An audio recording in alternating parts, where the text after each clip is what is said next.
Hey everyone, I'm Connor and I'm going to take you all through this week's patient update. So let's get started. Starting out with the release of Swainson's Hawk 82224. This hawk came into our care after a dog attack that resulted in a fracture of its left ulna. After 2 months of fracture care and flight conditioning, this hawk has returned back into the wild just in time for its long fall migration. First up in new patients, we have red-tailed hawk 10-2024. This hawk was found in Pocatello, Idaho after a car strike fractured its right coracoid and clavicle.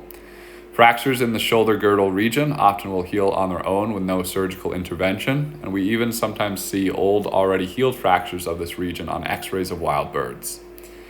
This patient will still require 4 to 6 weeks of fracture care before the bones have healed enough to begin flight conditioning. Next up, we have red-tailed hawk 10-1924. This hawk came to us locally from Wilson, Wyoming. After being found unable to fly, initial examination revealed recent fractures in both its left ulna and metacarpus. Interestingly enough, this hawk also appears to have an already healed fracture of its left tibiotarsus, likely due to a gunshot. You can see the bright metal opacities in its left leg on this x-ray, as well as those 2 recent fractures in the left wing. We have an overall guarded prognosis on this patient due to the severity and fragmentation of these more recent fractures, but we'll know more as the callus forms and begins to ossify. The patient is great gray owl 10-424. This owl came to us from Kilgore, Idaho after being discovered entangled in barbed wire. This caused damage to the left patagium, a large membrane of skin on the wing, as well as the tendon that connects the wrist and shoulder of the owl. This tendon is imperative for flight and has required daily care, including warm compresses, tissue massages, and range of motion wing extensions to maintain viability of the tendon. We are thus far happy with the progress of this patient, but still need to examine its overall flight ability after the wing has completely healed.